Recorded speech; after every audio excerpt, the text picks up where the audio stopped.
Punjabi radio USA ਸੁਣ ਰਹੇ ਸਾਰੇ ਹੀ ਮਾਣਯੋਗ ਅਤੇ ਸਤਿਕਾਰਤ ਸਰੋਤਿਆਂ ਨੂੰ ਪੰਜਾਬੀ ਰੇਡੀਓ USA ਦੀ ਟੀਮ ਅਤੇ ਮੇਰੇ ਰਾਜਕੁਲਵੀਰ ਸਿੰਘ ਵੱਲੋਂ ਆਪ ਜੀ ਨੂੰ ਬਹੁਤ ਪਿਆਰ ਸਤਿਕਾਰ ਸਹਿਤ ਦੋਨੋਂ ਜੋੜ ਕੇ ਨਿੱਘੀ ਜਿਹੀ ਸਤਿ ਸ੍ਰੀ ਅਕਾਲ। ਸਭ ਨੂੰ ਜੀ ਆਇਆਂ ਨੂੰ ਆਖਦੇ ਹਾਂ। ਸੋ ਤੇ ਪ੍ਰੋਗਰਾਮ ਖਬਰ ਤੇ ਨਜ਼ਰ ਦੇ ਵਿੱਚ ਆਪ ਸਭ ਦਾ ਨਿੱਘਾ ਸਵਾਗਤ ਹੈ। ਅੱਜ 10 ਨਵੰਬਰ ਦਿਨ ਵੀਰਵਾਰ ਤੇ ਸਾਡੇ ਨਾਲ ਸਵੇਰ ਦੇ ਖਬਰ ਤੇ ਨਜ਼ਰ ਪ੍ਰੋਗਰਾਮ ਦੇ ਵਿੱਚ ਜੁੜ ਚੁੱਕੇ ਨੇ ਮਿੰਟੂ ਗੁਰੂਸਰੀਆ ਜੀ ਮਲੋਟ ਸਟੂਡੀਓਜ਼ ਤੋਂ। ਮਿੰਟੂ ਜੀ ਜੀ ਆਇਆਂ ਨੂੰ ਪਿਆਰ ਭਰੀ ਨਿੱਘੀ ਸਤਿ ਸ੍ਰੀ ਅਕਾਲ ਜੀ। ਸ਼ੁਕਰੀਆ ਜੀ, ਸਾਰਿਆਂ ਨੂੰ ਸਤਿ ਸ੍ਰੀ ਅਕਾਲ। ਸਾਡੇ ਅੱਜ ਦੇ ਪ੍ਰੋਗਰਾਮ ਖਬਰ ਤੇ ਨਜ਼ਰ ਇਸ ਨੂੰ ਸਪਾਂਸਰ ਕਰਦੇ ਨੇ ਖਾਲਸਾ ਇੰਸ਼ੋਰੈਂਸ ਏਜੰਸੀ ਵਾਲੇ, ਜਿਨ੍ਹਾਂ ਦੇ ਕੋਲੋਂ ਤੁਸੀਂ ਹਰ ਇੱਕ ਤਰੀਕੇ ਦੀ ਇੰਸ਼ੋਰੈਂਸ ਕਰਵਾ ਸਕਦੇ ਹੋ। ਇੰਸ਼ੋਰੈਂਸ ਬਾਰੇ ਪਤਾ ਕਰਨ ਲਈ ਤੁਸੀਂ ਇਹਨਾਂ ਨੂੰ ਕਾਲ ਕਰ ਸਕਦੇ ਹੋ ਨੰਬਰ 408 272 2500 ਦੇ ਉੱਤੇ। ਇਸ ਦੇ ਨਾਲ ਇੰਦਰ ਸੁਖਰੇਸ਼ ਸਿੰਘ ਬਾਠ, ਈਸ਼ਰਦੀਪ ਕੌਰ ਬਾਠ ਮੈਲਬਰਨ ਆਸਟ੍ਰੇਲੀਆ ਤੋਂ, ਇਹਨਾਂ ਦਾ ਵੀ ਅਸੀਂ ਬਹੁਤ ਬਹੁਤ ਧੰਨਵਾਦ ਕਰਦੇ ਹਾਂ। ਜੇਕਰ ਤੁਸੀਂ ਜਾਂ ਕੋਈ ਹੋਰ ਕਾਰੋਬਾਰ ਇਸ ਪ੍ਰੋਗਰਾਮ ਨੂੰ ਸਪਾਂਸਰ ਕਰਨਾ ਚਾਹੁੰਦੇ ਹੋ, ਸੰਪਰਕ ਕਰ ਸਕਦੇ ਹੋ ਨੰਬਰ 408 722 7698 ਦੇ ਉੱਤੇ।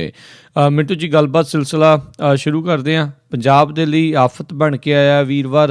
SYL ਤੇ ਪੰਜਾਬ ਸੁਪਰੀਮ ਕੋਰਟ ਦੇ ਵਿੱਚ ਕੇਸ ਹਾਰਿਆ। ਜੀ ਬਿਲਕੁਲ। ਵੈਸੇ ਪੰਜਾਬ ਦੇ ਬਹੁਤ ਸਾਰੇ ਲੋਕ ਆ ਜਿਹੜੇ ਉਹ ਇਸ ਖਬਰ ਤੋਂ ਪਰੇਸ਼ਾਨ ਹੋ ਗਏ, ਪਰ ਬਹੁਤ ਘੱਟ ਲੋਕ ਆ ਉਹ ਹੈਰਾਨ ਨਹੀਂ ਹੋਏ। ਉਹਨਾਂ ਨੂੰ ਉਮੀਦ ਸੀ ਪਹਿਲਾਂ ਹੀ ਕਿ ਇਹ ਕੇਸ ਪੰਜਾਬ ਨੇ ਹਾਰ ਜਾਣਾ। ਉਹਨਾਂ ਦੇ ਵਿੱਚੋਂ ਮੇਰੇ ਖਿਆਲ ਦੇ ਨਾਲ ਕੈਪਟਨ ਵੀ ਇੱਕ ਸੀ, ਪ੍ਰਕਾਸ਼ ਸਿੰਘ ਬਾਦਲ ਵੀ ਇੱਕ ਸੀ, ਸੁਖਬੀਰ ਸਿੰਘ ਬਾਦਲ ਵੀ ਇੱਕ ਸੀ, ਤੇ ਬਹੁਤ ਸਾਰੇ ਪੱਤਰਕਾਰ ਜਾਂ ਹੋਰ ਸਮਾਜਿਕ ਸਰੋਕਾਰਾਂ ਨਾਲ ਜੁੜੇ ਲੋਕ ਆ ਜਿਹੜੇ ਉਹ ਜਾਣਦੇ ਸਨ ਕੇਸ ਇਹਨਾਂ ਨੇ ਹਾਰ ਜਾਣਾ, ਕਿਉਂਕਿ ਕੇਸ ਦੀ ਬੁਨਿਆਦ ਹੀ ਬੜੀ ਕਮਜ਼ੋਰ ਸੀ। ਬੁਨਿਆਦ ਇਸ ਤਰ੍ਹਾਂ ਕਮਜ਼ੋਰ ਸੀ ਕਿਉਂਕਿ ਪਾਣੀ ਨਾਲ ਜੁੜੇ ਹੋਣ, ਚਾਹੇ ਹੋਰ ਅੰਤਰਰਾਜੀ ਦਵੱਲੇ ਸਮਝੌਤੇ ਆ ਜਿਹੜੇ ਉਹ ਇੱਕ ਪਾਸਿਓਂ ਇਕੱਲੇ ਤੌਰ ਤੇ ਨਹੀਂ ਤੋੜੇ ਜਾ ਸਕਦੇ। ਸੋ ਉਹ ਕੈਪਟਨ ਅਮਰਿੰਦਰ ਸਿੰਘ ਵਾਲਾ ਜਿਹੜਾ ਟਰਮੀਨੇਸ਼ਨ ਐਕਟ ਸੀਗਾ ਉਹ ਗੈਰ ਸੰਵਿਧਾਨਕ ਕਰਾਰ ਦਿੱਤਾ ਹੀ ਜਾਣਾ ਸੀ, ਇੱਥੇ ਨਹੀਂ ਉੱਥੇ, ਅੱਜ ਨਹੀਂ ਕੱਲ। ਸੋ ਉਹ ਫੈਸਲਾ ਆ ਗਿਆ ਵਾ। ਪਰ ਇੱਥੇ ਹੁਣ ਕੀ ਹੋ ਰਿਹਾ, ਉਹੀ ਲੋਕ ਜਿਹੜੇ ਪਹਿਲਾਂ ਪਾਣੀ ਦੇਸਾ ਉਹ ਕਰਦੇ ਸਨ ਕਿ ਪਾਣੀ ਦੇ ਦੇਣਾ, ਅੱਜ ਉਹ ਕਹਿ ਦਿੰਦੇ ਆ ਪਾਣੀ ਦੀ ਥਾਂ ਤੇ ਹੁਣ ਕਹਿੰਦੇ ਆ ਕੁਰਬਾਨੀ ਦੇਸਾਂ।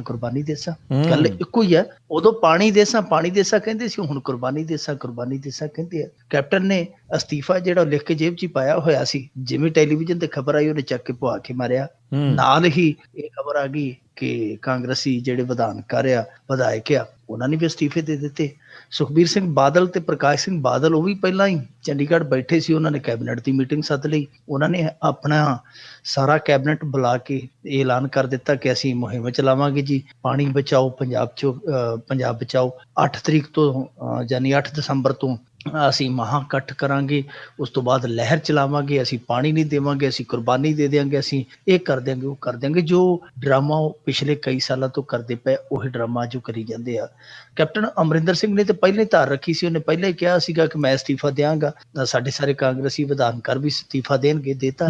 ਪਰ ਦੂਜੇ ਮੈਂਬਰ ਪਾਰਲੀਮੈਂਟ ਹੈ ਜਿਹੜੇ ਕਾਂਗਰਸੀ, ਉਹ ਕਿਉਂ ਨਹੀਂ ਅਸਤੀਫਾ ਦੇਣ ਡਏ? ਇਹ ਇੱਕ ਸਵਾਲ ਆ। ਸੁਖਬੀਰ ਸਿੰਘ ਬਾਦਲ ਨੇ ਵੀ ਕੀਤਾ, ਸਾਡੇ ਵਰਗੇ ਵੀ ਕਰਦੇ ਆ ਕਿ ਜੇ ਅਸਤੀਫਾ ਦੇਣ ਤੇ ਆਏ ਸੀ ਤੇ ਜਿਹੜੇ ਤੁਹਾਡੇ ਦੂਜੇ ਮੈਂਬਰ ਪਾਰਲੀਮੈਂਟ ਆ ਉਹਨਾਂ ਦਾ ਕਿਉਂ ਅਸਤੀਫਾ ਰੋਕ ਲਿਆ ਗਿਆ?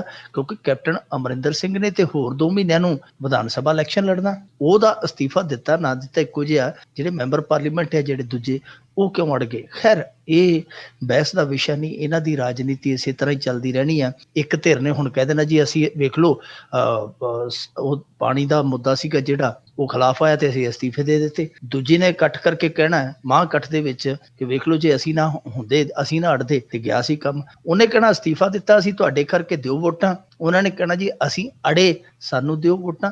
ਤੀਜੀ ਚੌਥੀ ਧਿਰ ਇਹ ਆਖੇਗੀ ਦੋਨੇ ਨਕੰਮੇ ਆ, ਦੋਨੇ ਨਖੱਟੂ ਆ, ਤੁਸੀਂ ਇਹਨਾਂ ਨੂੰ ਛੱਡੋ, ਸਾਨੂੰ ਦਿਓ ਵੋਟਾਂ। ਗੱਲ ਵੋਟਾਂ ਦੀ ਉਹ ਆ ਕੇ ਪੰਜਾਬ ਦੇ ਪਾਣੀਆਂ ਨਾਲ ਇਹਨਾਂ ਦਾ ਕਿਸੇ ਦਾ ਸਰੋਕਾਰ ਜਾਬਤਾ ਨਹੀਂ ਹੈ। ਅਸਲ ਦੇ ਵਿੱਚ ਜੇ ਸਰੋਕਾਰ ਜਾਬਦਾ ਤੇ ਇੱਕ ਜਣਾ ਉਸ SYL ਦੇ ਪੈਸੇ ਨਾ ਫੜਦਾ, ਦੂਜਾ ਟੱਕ ਨਾਲ ਲਵਾਉਂਦਾ, ਤੀਜਾ ਬਰਨਾਲਾ ਉਹ ਆਪਦੇ ਕਾਰਜਕਾਲ ਦੇ ਵਿੱਚ 80% ਪੂਰੀ ਨਾ ਕਰਵਾਉਂਦਾ। ਸੋ ਇਹ ਸਾਰੇ ਹੀ ਇਸ ਹਮਾਮ ਦੇ ਵਿੱਚ ਨੰਗੇ ਆ। ਹੁਣ ਜੋ ਮਰਜ਼ੀ ਕਰੀ ਜਾਣ, ਸਮੇਂ ਬਦਲੇ ਤੋਂ ਜਿਸ ਤਰ੍ਹਾਂ ਮਰਜ਼ੀ ਇਹ ਜ਼ੋਰ ਲਾਈ ਜਾਣ, ਇਹਨਾਂ ਨੂੰ ਬਰੀ ਨਹੀਂ ਕਰੇਗਾ ਇਤਿਹਾਸ। ਜੋ ਇਹਨਾਂ ਨੇ ਪਿੱਛੇ ਗਲਤੀਆਂ ਕੀਤੀਆਂ, ਗਲਤੀਆਂ ਦੇਖੋ ਅਜੇ ਵੀ ਦੁਹਰਾਈਆਂ ਜਾ ਰਹੀਆਂ। ਦੇਖੋ ਬੜਾ ਸਿੱਧਾ ਸਾਦਾ, ਬੜਾ ਸਿੰਪਲ ਸਵਾਲ ਆ ਕਿ ਦੇਖੋ ਤੁਸੀਂ ਉੱਥੇ ਸੁਪਰੀਮ ਕੋਰਟ ਦੇ ਵਿੱਚ ਕਾਨੂੰਨੀ ਲੜਾਈ ਲੜ ਰਹੇ ਹੋ, ਤੁਹਾਨੂੰ ਇਹ ਸਾਰੀਆਂ ਚੀਜ਼ਾਂ ਛੱਡ ਕੇ ਇੱਕ ਚੀਜ਼ ਜਿਹੜੀ ਆ ਉਹ ਉੱਥੇ ਰੱਖਣੀ ਚਾਹੀਦੀ ਹੈ ਕਿ ਭਾਈ ਸਾਡਾ ਫੈਸਲਾ ਪਹਿਲਾਂ ਇਹ ਕਰੋ ਕਿ ਇਹਨਾਂ ਪਾਣੀਆਂ ਦਾ ਮਾਲਕ ਕੌਣ ਹੈ, ਸਾਡੀ ਮਾਲਕੀ ਤੈਅ ਕਰੋ ਕਿ ਅਸੀਂ ਹਾਂ ਜਾਂ ਨਹੀਂ। ਜੀ। ਜੇ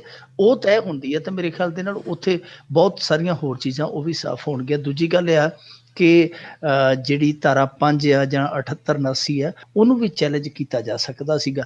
ਹੁਣ ਜੇ ਸਾਰੀਆਂ ਚੀਜ਼ਾਂ ਜੇ ਹਾਰ ਹੀ ਗਈਆਂ, ਹੱਥੋਂ ਛੁੱਟ ਹੀ ਗਈਆਂ, ਸਾਰੀਆਂ ਲੜਾਈਆਂ ਕਾਨੂੰਨੀ ਹਾਰੇ ਹੋ, ਘੱਟੋ ਘੱਟ ਉੱਥੇ ਇਹ ਤੇ ਲੜਾਈ ਲੜੀ ਜਾ ਸਕਦੀ ਹੈ ਕਿ ਜਿਹੜਾ ਤੁਸੀਂ 1970 ਵਾਲਾ ਪੈਮਾਨਾ ਰੱਖਿਆ, ਪੈਮਾਇਸ਼ ਰੱਖੀ ਹੈ ਦਰਿਆਵਾਂ ਦੀ, ਉਹ ਦਰਿਆ ਤੇ ਅੱਧੇ ਰਹਿ ਗਏ ਆ।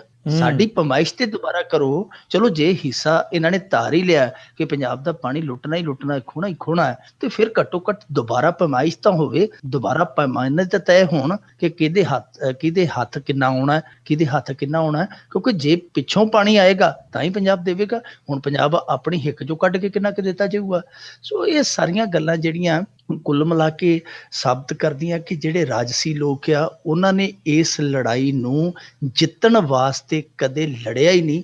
ਇਸ ਲੜਾਈ ਨੂੰ ਖਿੱਚਣ ਵਾਸਤੇ ਹਮੇਸ਼ਾ ਹੀ ਇਹਨਾਂ ਨੇ ਕੋਸ਼ਿਸ਼ ਕੀਤੀ ਆ। ਲੜਾਈ ਜਿੱਤਣ ਲਈ ਖੇਡਦੇ ਤਾਂ ਸ਼ਾਇਦ ਨਤੀਜਾ ਹੋਰ ਹੁੰਦਾ। ਇਹ ਲੜਾਈ ਖਿੱਚਣ ਲਈ ਖੇਡਦੇ ਪਏ ਤੇ ਮੇਰੇ ਖਿਆਲ ਦੇ ਨਾਲ ਆ ਜਿਹੜਾ ਫੈਸਲਾ ਹੈ, ਦੇਖੋ ਸੰਵਿਧਾਨਕ ਬੈਂਚ ਨੇ ਇਹ ਫੈਸਲਾ ਜਿਹੜਾ ਉਹ ਮਈ ਦੇ ਵਿੱਚ ਸੁਣਵਾਈ ਪੂਰੀ ਕਰਕੇ ਜੁਲਾਈ ਦੇ ਵਿੱਚ ਲਿਖ ਲਿਆ ਸੀ, ਜੂਨ ਜੁਲਾਈ ਦੇ ਵਿੱਚ। ਉਹਨੂੰ ਸੁਣਾਉਣ ਲਈ ਵੇਖ ਲਓ ਕਿੰਨਾ ਸਮਾਂ ਲੈ ਲਿਆ ਉਹਨਾਂ ਨੇ। ਨਵੰਬਰ ਤੱਕ ਆ ਗਏ, ਜੁਲਾਈ ਦੇ ਵਿੱਚੋਂ ਨਵੰਬਰ ਤੱਕ ਆ ਗਏ। ਸੋ ਇਹ ਵੀ ਤੇ ਕਿਤੇ ਨਾ ਕਿਤੇ ਖਿੱਚਿਆ ਹੀ ਗਿਆ ਸਮਾਂ। ਤੇ ਹੁਣ ਆ ਜਿਹੜੇ ਰਲ ਮਿਲ ਕੇ ਇਹਨਾਂ ਨੇ 2 ਮਹੀਨੇ ਇਸੇ ਤਰ੍ਹਾਂ ਹੀ ਖਿੱਚ ਲੈਣੇ ਆ।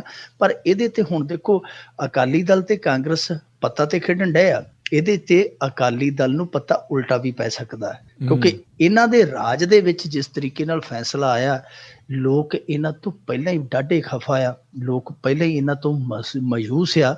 ਜੇ ਲੋਕਾਂ ਨੂੰ ਇਹ ਸੁਣਿਆ ਜਾਂਦਾ ਹੈ ਕਿ ਮੋਦੀ ਇਹਨਾਂ ਦਾ ਪ੍ਰਧਾਨ ਮੰਤਰੀ ਸੀ, ਖੱਟਰ ਇਹਨਾਂ ਦਾ ਸਾਥੀ ਮੁੱਖ ਮੰਤਰੀ ਸੀ, ਰਾਜਸਥਾਨ 'ਚ ਵੀ ਇਹਨਾਂ ਦੀ ਸਰਕਾਰ ਆ, ਇਹਨਾਂ ਨੇ ਰਲ ਮਿਲ ਕੇ ਤੇ ਕਿਤੇ ਇਹੋ ਜਿਹਾ ਕੰਮ ਨਹੀਂ ਕਰਤਾ। ਸੋ ਕਿਤੇ ਨਾ ਕਿਤੇ ਜੇ ਜਨਤਾ ਜਨਾਰਦਨ ਇਸ ਪਾਸੇ ਸੋਚਣ ਲੱਗ ਪਵੇ, ਭਾਵੇਂ ਇਹਨਾਂ ਨੇ ਹੁਣ ਇਹ ਜਿਹੜੇ ਕੇਸ ਦਾ ਫੈਸਲਾ ਲਿਆ ਜਾਂ ਆਇਆ ਉਹ ਵੱਖਰਾ ਵਿਸ਼ਾ, ਪਰ ਉਹ ਉਲਟ ਪੈ ਸਕਦਾ ਕਿਤੇ ਨਾ ਕਿਤੇ ਦਾ।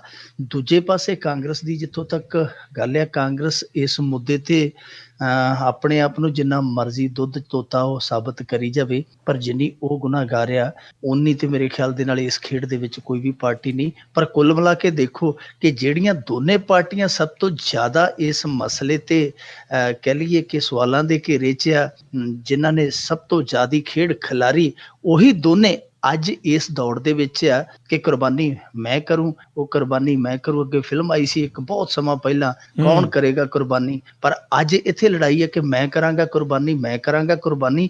ਪਰ ਕੁਰਬਾਨੀ 'ਚ ਕਹਾਣੀ ਹੈ ਜਿਹੜੀ ਉਹ ਨਾ ਵਿਗੜ ਜਾਵੇ। ਇਸ ਕਰਕੇ ਜ਼ਰੂਰਤ ਇਹ ਨਹੀਂ ਕਿ ਕੋਈ ਉੱਥੇ ਮਾਂ ਇਕੱਠ ਕਰਨ ਨੂੰ ਤੁਰ ਪਵੇ, ਕੋਈ ਗਲੀਆਂ ਦੇ ਵਿੱਚ ਝੰਡੇ ਲੈ ਕੇ ਤੁਰ ਪਵੇ ਕਿ ਆਓ ਮੋਰਚੇ ਲਾਈਏ, ਕੋਈ ਅਸਤੀਫੇ ਦੇ ਕੇ ਚੀਚੀ ਨੂੰ ਲਾ ਕੇ ਲਹੂ ਤੇ ਆਖੇ ਮੈਂ ਸ਼ਹੀਦ ਆ। ਇਹਨਾਂ ਸਾਰੀਆਂ ਚੀਜ਼ਾਂ ਨੂੰ ਦਰਕਨਾਰ ਕਰਕੇ ਚਾਹੀਦਾ ਇਹ ਸੀ ਕਿ ਸਰਬਦਲੀ ਮੀਟਿੰਗ ਸੱਦੇ, ਸਾਰੀਆਂ ਪਾਰਟੀਆਂ ਦੀ ਮੀਟਿੰਗ ਸੱਦੇ, ਰਣਨੀਤੀ ਉਲੀਕਦੇ, ਜਿਹੜੇ ਸਾਡੇ ਇੱਥੇ ਬਹੁਤ ਵੱਡੇ ਬੁੱਧੀਜੀਵ ਆ, ਇਹਦਾ ਪਾਣੀਆਂ ਦੇ ਮਾਹਰ ਹੈ, ਉਹਨਾਂ ਦੀ ਸਲਾਹ ਲੈਂਦੇ, ਨਵਾਂ ਕੋਈ ਪੈਂਤੜਾ, ਨਵਾਂ ਕੋਈ ਨੁਕਤਾ ਖੋਜਦੇ ਜਿਹਦੇ ਆਧਾਰ ਤੇ ਲੜਾਈ ਲੜੀ ਜਾਂਦੀ, ਜਿਹਦੇ ਆਧਾਰ ਤੇ ਇਹ ਜਿਹੜਾ ਮਸਲਾ ਸੀ ਨਜਿੱਠਿਆ ਜਾਂਦਾ। ਜੇ ਇਸ ਤਰ੍ਹਾਂ ਕਰਦੇ ਰਹਿਣਗੇ, ਹੁਣ ਦੇਖੋ ਕੱਲ ਹੀ ਕਹਿੰਦੇ ਆ ਕਿ ਅਸੀਂ ਰਾਸ਼ਟਰਪਤੀ ਨੂੰ ਮਿਲਾਂਗੇ। ਉਹ ਯਾਰ ਦੇਖੋ ਕਿੰਨਾ ਬੇਵਕੂਫ ਬਣਾਉਂਦੇ ਜਨਤਾ ਨੂੰ ਕਿ ਰਾਸ਼ਟਰਪਤੀ ਨੇ ਤੁਹਾਡਾ ਕੇਸ ਸੁਪਰੀਮ ਕੋਰਟ ਨੂੰ ਅੱਗੇ ਰੈਫਰ ਕੀਤਾ ਸੀ ਕਿ ਭਾਈ ਰਾਏ ਦਿਓ। ਸੁਪਰੀਮ ਕੋਰਟ ਤੋਂ ਤੇ ਰਾਸ਼ਟਰਪਤੀ ਰਾਏ ਮੰਗੀ ਜਾਂਦਾ ਤੇ ਫਿਰ ਕਹਿੰਦੇ ਅਸੀਂ ਰਾਸ਼ਟਰਪਤੀ ਕੋਲ ਜਾਣਾ। ਇਹੋ ਜਿਹੀਆਂ ਇਹ ਰਾਜਨੀਤੀਆਂ ਕਰਦੇ ਪਏ ਆ।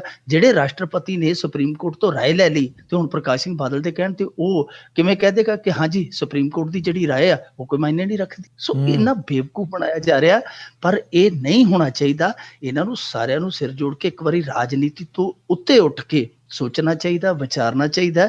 ਗੈਰ ਸਿਆਸੀ ਸੋਚ ਲੈ ਕੇ ਜੇ ਚੱਲਣਗੇ ਤਾਂ ਫਿਰ ਤੇ ਕੋਈ ਸੰਭਾਵਨਾ ਬਣਾ ਸਕਦੇ ਆ ਕਿ ਪੰਜਾਬ ਨੂੰ ਬੰਜਰ ਹੋਣ ਤੋਂ ਬਚਾ ਸਕਦੇ ਆ। ਜੇ ਇਸੇ ਤਰ੍ਹਾਂ ਮਾੜੀ ਸੋਚ ਤੇ ਉਹ ਕਹਿੰਦੇ ਹੁੰਦੇ ਨਾ ਗਿੱਟੇ ਦੀ ਮੋਚ ਤੇ ਮਾੜੀ ਸੋਚ ਅੱਗੇ ਨਹੀਂ ਵਧਣ ਦਿੰਦੀ, ਤਾਂ ਜੇ ਇਹ ਇਸੇ ਤਰ੍ਹਾਂ ਹੀ ਆਪਣੇ ਮਨਾਂ ਦੇ ਵਿੱਚ ਦਵੈਸ਼ ਲੈ ਕੇ, ਸਿਆਸੀ ਦਵੈਸ਼ ਪਾਲ ਕੇ ਤੁਰਦੇ ਰਹੇ ਤੇ ਫਿਰ ਨਾ ਤੇ ਇਹਨਾਂ ਦੀ ਸਿਆਸਤ ਬਚਣੀ ਹੈ ਤੇ ਨਾ ਹੀ ਪਾਣੀ ਬਚਣਾ।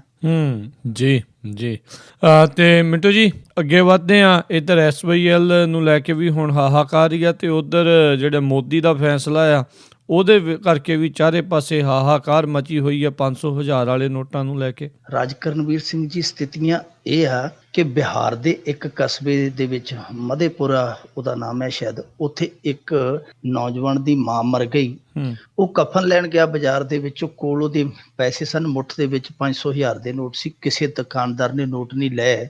ਉਹ 6-7 ਘੰਟੇ ਕਫਨ ਲੱਭਦਾ ਲੱਭਦਾ ਗਵਾ ਬੈਠਾ। 6-7 ਘੰਟੇ ਘਰੇ ਉਹਦੀ ਮਾਂ ਦੀ ਮ੍ਰਿਤਕ ਦੇਹ ਪਈ ਸੀ। ਕਿਸੇ ਨੇ ਤਰਸ ਖਾਧਾ, ਕਿਸੇ ਕੋਲ ਪੈਸੇ ਸਨ, ਤੇ ਉਹਨੇ ਉਹ ਕੱਢ ਕੇ ਉਹਨੇ ਆਖਿਆ ਕਿ ਕੋਈ ਗੱਲ ਨਹੀਂ, ਆ ਖੁੱਲੇ ਪੈਸੇ ਲੈ ਕੇ ਤੂੰ ਆਪਣਾ ਇੱਕ ਵਾਰੀ ਇਹ ਸੰਸਕਾਰ ਦਾ ਕੰਮ ਨਿਪਟਾ, ਲੈਣ ਦੇਣ ਹੈ ਜਿਹੜਾ ਚੱਲਦਾ ਰਹੇਗਾ।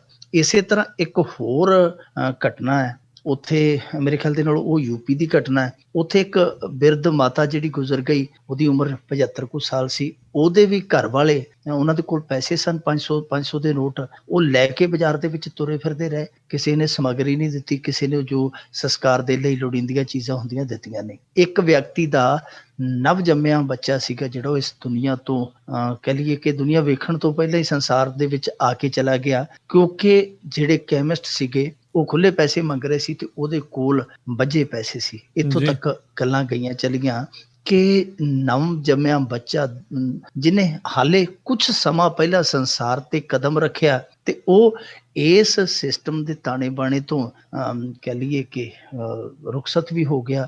ਸੋ ਇਹ ਮਾਰਾਂ ਪੈ ਰਹੀਆਂ ਨੇ। ਦੇਖੋ, ਇਹ ਕਦਮ ਵਧੀਆ ਸੀ। ਇਹ ਮਨਸ਼ਾ, ਇਹ ਭਾਵਨਾ ਜੋ ਇਹਨਾਂ ਨੇ ਰੱਖ ਕੇ ਵਿਚਾਰ ਕੇ ਨੀਤੀ ਲਿਆਂਦੀ, ਉਹਦੇ ਤੇ ਕੋਈ ਸ਼ੱਕ ਕਿੰਤੂ ਨਹੀਂ ਕੀਤਾ ਜਾ ਸਕਦਾ। ਪਰ ਜਿੰਨੀ ਨਕੰਮੀ ਇਹਨਾਂ ਦੀ ਤਿਆਰੀ ਸੀ, ਉਹਦੇ ਤੇ ਕਈ ਸਵਾਲ ਖੜੇ ਕੀਤੇ ਜਾ ਰਹੇ ਆ। ਅੱਜ ਬੈਂਕ ਖੁੱਲੇ, ਬੈਂਕਾਂ ਦੇ ਵਿੱਚ ਕਤਾਰਾਂ ਲੱਗ ਗਈਆਂ।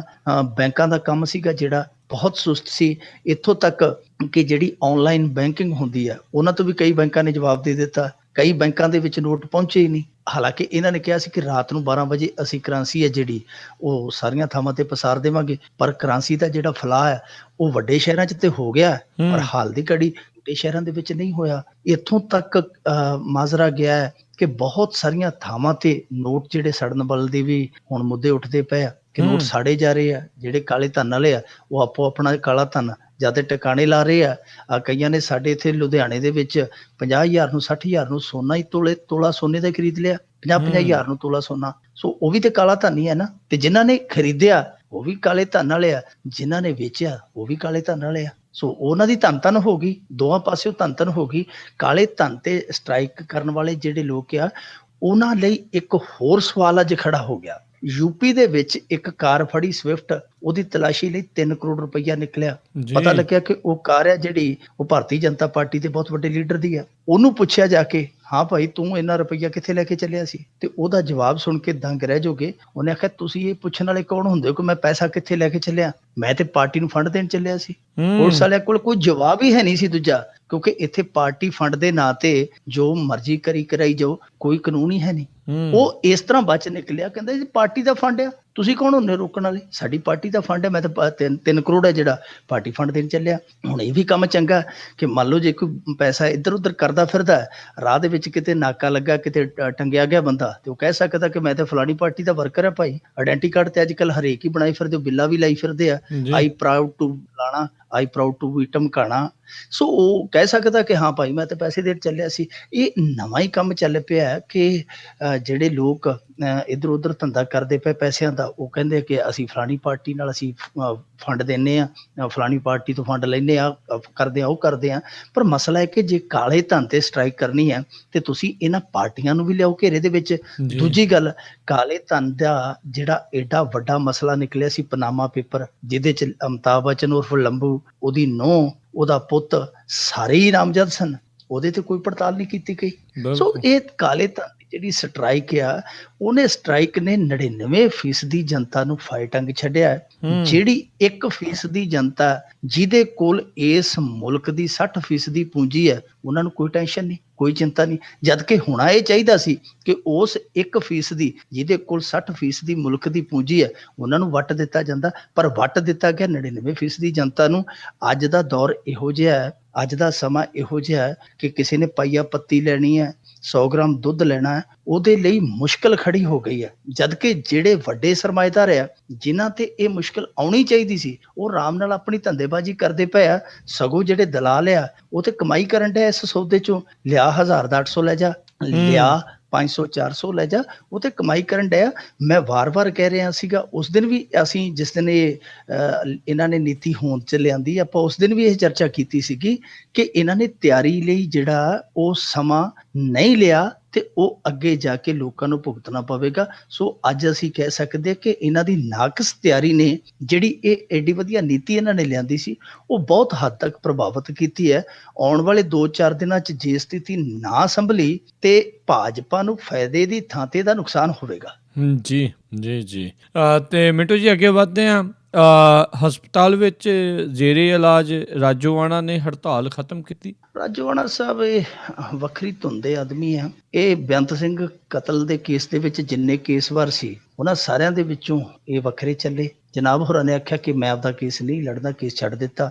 ਫਿਰ ਫਾਂਸੀ ਦੀ ਸਜ਼ਾ ਹੋਈ, ਦੂਜੇ ਬਚ ਗਏ। ਕਿਸੇ ਨੂੰ ਉਮਰ ਕੈਦ ਆ, ਕਿਸੇ ਨੂੰ ਕਿੰਨੀ ਸਜ਼ਾ, ਕਿਸੇ ਨੂੰ ਉਮਰ ਭਰ ਲਈ ਜੇਲ੍ਹ ਰਹਿਣ ਦੀ ਸਜ਼ਾ, ਪਰ ਇਹਨੂੰ ਫਾਂਸੀ ਦੀ ਸਜ਼ਾ ਹੋਈ। ਮੁੜ ਕੇ 2012 ਦੇ ਵਿੱਚ ਜਦੋਂ ਤਰੀਕ ਆਈ, ਤੁਹਾਨੂੰ ਪਤਾ ਹੀ ਹੋਣਾ ਕਿ ਉਦੋਂ ਕੇਸਰੀਆ ਲਹਿਰ ਚੱਲ ਪਈ। ਇਹ ਉਦੋਂ ਇੱਕ ਜਥੇਦਾਰ ਨੇ ਇਹਦੇ ਲਈ ਗਾਗਰ ਭਰ ਕੇ ਸਰੋਵਰ ਦਾ ਪਾਣੀ ਤੇ ਚੋਲਾ ਵੀ ਵੈਸੇ ਭੇਜ ਦਿੱਤਾ ਸੀ, ਪਰ ਬਾਅਦ ਦੇ ਵਿੱਚ ਇੱਕ ਹਮਦਰਦੀ ਦੀ ਲਹਿਰ ਖੜੀ ਹੋਈ। ਉਸ ਲਹਿਰ ਦਾ ਫਾਇਦਾ ਵੀ ਲੈ ਗਏ ਅਕਾਲੀ, ਤੇ ਉਸੇ ਲਹਿਰ ਦੇ ਵਿੱਚੋਂ ਹੀ ਮਰਸੀ ਪਟੀਸ਼ਨ ਹੈ ਜਿਹੜੀ ਦਾਇਰ ਕੀਤੀ ਗਈ ਸੀ। ਹੁਣ ਉਹ ਮਰਸੀ ਪਟੀਸ਼ਨ ਜਿਹੜੀ ਸੀਗੀ, ਦਇਆ ਪਟੀਸ਼ਨ ਜਿਹਨੂੰ ਆਪਾਂ ਕਹਿ ਦਿੰਦੇ ਹਾਂ, ਉਹ ਪਟੀਸ਼ਨ ਕੀਤੀ ਸੀਗੀ ਸ਼੍ਰੋਮਣੀ ਗੁਰਦੁਆਰਾ ਪ੍ਰਬੰਧਕ ਕਮੇਟੀ ਨੇ, ਜਿਹੜੀ ਕਿ ਰਾਸ਼ਟਰਪਤੀ ਕੋਲ ਪੈਂਡਿੰਗ ਆ। ਹੁਣ ਇਹ ਮੈਂ ਜਿਵੇਂ ਤੁਹਾਨੂੰ ਕਿਹਾ ਕਿ ਇਹ ਵੱਖਰੀ ਧੁਨ ਦਾ ਸਵਾਰ ਆ। ਇਹ ਹੁਣ ਇਸ ਧੁਨ ਤੇ ਸਵਾਰ ਹੋ ਗਿਆ ਜੀ ਕਿ ਮੈਨੂੰ ਤਾਂ ਫਾਂਸੀ ਦਿਓ, ਫਾਂਸੀ ਦਿਓ, ਮੇਰੀ ਫਾਂਸੀ ਕਿਉਂ ਰੋਕੀ ਹੈ ਤੁਸੀਂ, ਮੈਨੂੰ ਫਾਂਸੀ ਦਿਓ। ਹੁਣ ਦੇਖੋ, ਰਾਸ਼ਟਰਪਤੀ ਕੋਲ ਜਿਹੜੀਆਂ ਇਹ ਅਪੀਲਾਂ ਜਾਂਦੀਆਂ, ਇਹ ਨਹੀਂ ਹੈ ਕਿ ਜੇ ਕਿਸੇ ਦੇ ਨਾਂ ਦੀ ਅਪੀਲ ਆ ਤੇ ਉਹ ਕਵੇ ਕਿ ਹਾਂ ਜੀ ਮੇਰੀ ਅਪੀਲ ਅੱਜ ਸੁਣ ਲਓ, ਤੇ ਅਗਲੇ ਦਿਨ ਜਦੋਂ ਸੁਣਵਾਈ ਹੋਵੇ ਕਵੇ ਨਹੀਂ ਜੀ ਅੱਜ ਰੋਕ ਦਿਓ, ਅੱਜ ਮੇਰਾ ਮੂਡ ਨਹੀਂ ਫਾਇਲ ਚੜਨ ਦਾ, ਤੁਸੀਂ ਕੱਲ ਨੂੰ ਸੁਣ ਲਿਓ। ਇਸ ਤਰ੍ਹਾਂ ਨਹੀਂ ਹੁੰਦਾ। ਜਿਸ ਇਸ ਤਰੀਕੇ ਨਾਲ ਫਾਈਲਾਂ ਜਾਂਦੀਆਂ, ਜਿਸ ਤਰੀਕੇ ਨਾਲ ਫਾਈਲਾਂ ਲੱਗਦੀਆਂ, ਉਹ ਸੀਰੀਅਲ ਵਾਈਜ਼ ਹੀ ਨਿਕਲਦੀਆਂ। ਇਹ ਆਪਾਂ ਦੇਖਿਆ ਦਵਿੰਦਰਪਾਲ ਭੁੱਲਰ ਹੋਰਾਂ ਦੀ ਫਾਈਲ ਕਿਸ ਤਰ੍ਹਾਂ ਕਿੰਨੇ ਗੇੜਾਂ 'ਚ ਫਸੀ ਆ। ਇਹ ਬਹੁਤ ਲੰਮੇ ਚੌੜੇ ਪ੍ਰੋਸੈਸ ਹੁੰਦੇ ਆ, ਪਰ ਇਹ ਪਤਾ ਨਹੀਂ ਕਿਉਂ ਆ ਇਲੈਕਸ਼ਨ ਨੇੜੇ ਆਇਆ। ਅੱਗੇ ਵੀ ਅਸੀਂ ਦੇਖਿਆ ਸੀ, ਉਦੋਂ ਚਿੱਠੀਆਂ ਬੜੀਆਂ ਆਉਣ ਲੱਗ ਪਈਆਂ ਸੀ ਬਾਹਰ, ਜਦੋਂ ਇਲੈਕਸ਼ਨ ਨੇੜੇ ਆਇਆ ਸੀ ਐਤਕੀ ਫਾਂਸੀ ਵਾਲਾ ਮੁੱਦਾ ਫਿਰ ਜਿਹੜਾ ਸੀਗਾ ਉਹ ਇਹਦੇ ਸਿਰ ਨੂੰ ਚੜ੍ਹ ਗਿਆ। ਇਹਨੇ ਹੜਤਾਲ ਰੱਖ ਦਿੱਤੀ, ਪਤਾ ਨਹੀਂ 2-3 ਦਿਨ ਉੱਥੇ ਜੇਲ੍ਹ ਦੇ ਵਿੱਚ ਰੱਖੀ ਹੈ ਕਿ ਨਹੀਂ ਰੱਖੀ।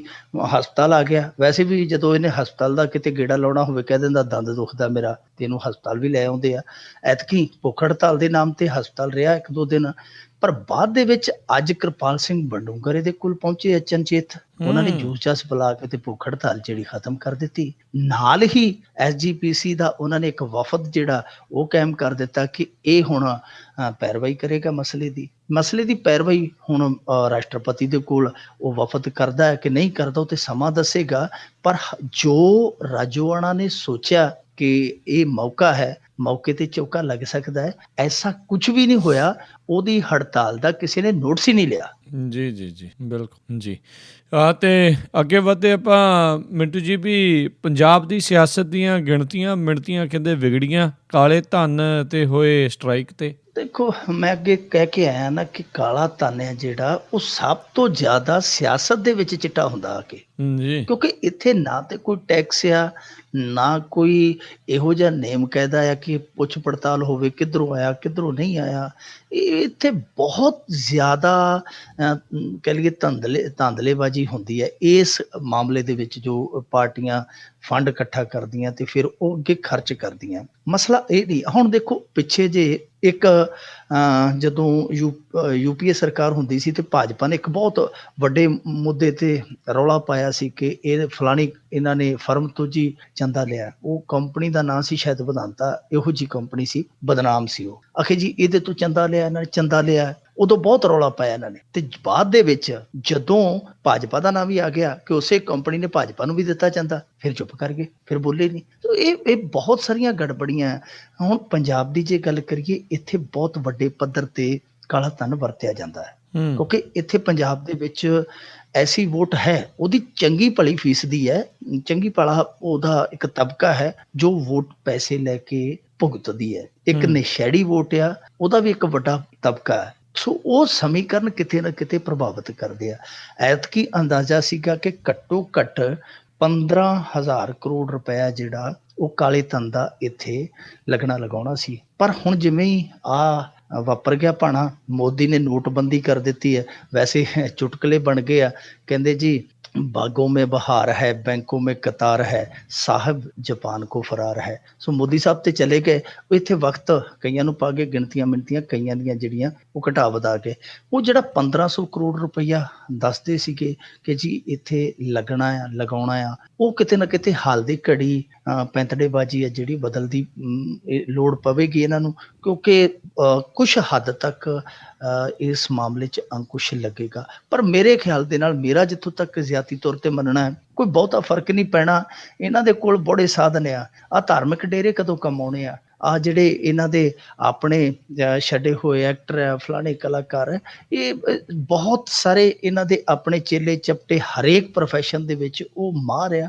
ਹਵਾਲਾ ਕਾਰੋਬਾਰ ਜਿਹੜਾ ਇਸ ਸਮੇਂ ਮੇਰੇ ਖਿਆਲ ਦੇ ਨਾਲ ਜਿੰਨਾ ਵਿਸ਼ਵ ਦੇ ਵਿੱਚ ਕਾਰੋਬਾਰ ਹੈ, ਵੱਡੇ ਦੇਸ਼ ਜਿਹੜੇ ਬਦਨਾਮ ਇਸ ਕੰਮ ਲਈ, ਉਹਨਾਂ ਦੇ ਵਿੱਚੋਂ ਇੱਕ ਭਾਰਤ ਹੈ, ਤੇ ਭਾਰਤ ਦੇ ਵਿੱਚੋਂ ਇੱਕ ਸਟੇਟ ਪੰਜਾਬ ਹੈ ਜਿੱਥੇ ਹਵਾਲਾ ਦਾ ਸਭ ਤੋਂ ਵੱਡਾ ਕਾਰੋਬਾਰ ਚੱਲਦਾ ਹੈ। ਮੇਰੇ ਖਿਆਲ ਦੇ ਨਾਲ ਬਹੁਤਾ ਫਰਕ ਨਹੀਂ ਪਵੇਗਾ।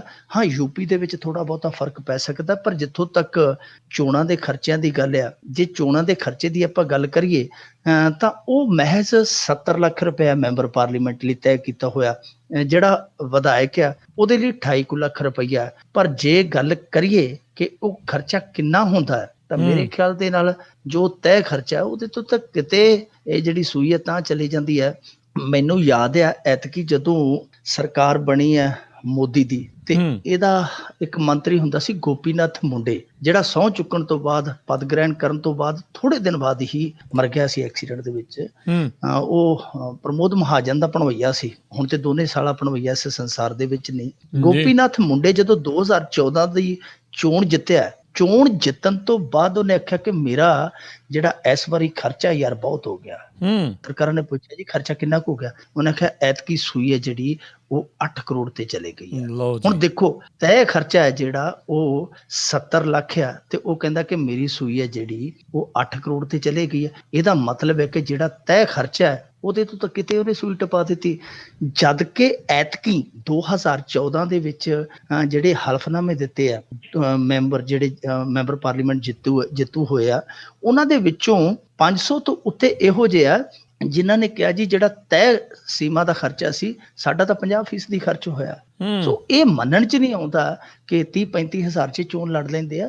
ਮੇਰੇ ਖਿਆਲ ਦੇ ਨਾਲ 30-35 ਲੱਖ ਦੇ ਵਿੱਚ ਤੇ ਇਹਨਾਂ ਦੀ ਜਿਹੜੀ ਚੋਣ ਸਮੱਗਰੀ ਉਹ ਵੀ ਨਹੀਂ ਪੂਰੀ ਆਉਂਦੀ ਹੋਣੀ, ਬਾਕੀ ਜਿਹੜਾ ਲੈਣ ਦੇਣ ਉਹ ਕਿੱਥੋਂ ਕਰਦੇ ਹੋਣੇ ਆ। ਸੋ ਇਹੀ ਕਾਰਨ ਆ ਕਿ ਚੋਣਾਵੀ ਖਰਚਾ ਜਿਹੜਾ ਉਹ ਬਹੁਤ ਥੋੜਾ ਰੱਖਿਆ ਗਿਆ, ਜਦ ਕਿ ਅੱਜ ਇਲੈਕਸ਼ਨ ਦਾ ਜਿਹੜਾ ਖਰਚਾ ਹੈ ਉਹ ਤੇ ਦੱਸਦੇ ਆ ਮਾਹਰ, ਦੱਸਦੇ ਚੋਣਾਂ ਦੇ ਮਾਹਰ ਦੱਸਦੇ ਆ ਕਿ ਹੁਣ ਤੇ ਕਈ ਸੀਟਾਂ ਤੇ 30-30 ਕਰੋੜ ਨੂੰ ਵੀ ਪਹੁੰਚ ਗਿਆ, 30-30 ਕਰੋੜ ਰੁਪਈਆ ਵੀ ਖਰਚਿਆ ਜਾਂਦਾ ਹੈ।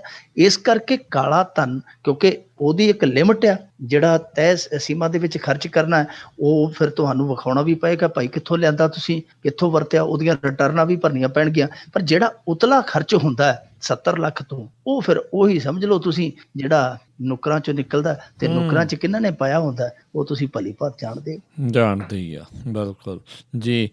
ਕਾਂਗਰਸ ਵਿੱਚ ਟਿਕਟਾਂ ਨੂੰ ਲੈ ਕੇ ਕਲੇਸ਼ ਪੈ ਗਿਆ। ਇਹਨਾਂ ਦਾ ਕਲੇਸ਼ ਕਦੇ ਨਿਬੜਿਆ? ਆ ਪਿੱਛੇ ਜਿਹਨਾਂ ਨੇ ਬੱਸ ਤੋਰੀ ਸੀ, ਉਹ ਜਿਵੇਂ ਬੱਸ ਜਾਂਦੀ ਸੀ, ਜਿਹੜੇ ਬੱਸ ਜਾਂਦੀ ਸੀ, ਤੇ ਕਲੇਸ਼ ਪਹਿਲਾਂ ਹੀ ਖੜਿਆ ਹੁੰਦਾ ਸੀ। ਜਿਵੇਂ ਸਵਾਰੀਆਂ ਖੜੀਆਂ ਹੁੰਦੀਆਂ ਬੱਸ ਆਉਣ ਤੋਂ ਪਹਿਲਾਂ ਹੀ ਅੱਡੇ ਤੇ, ਉਹ ਲੜਨ ਵਾਲੇ ਪਹਿਲਾਂ ਹੀ ਖੜੇ ਹੁੰਦੇ ਸੀ।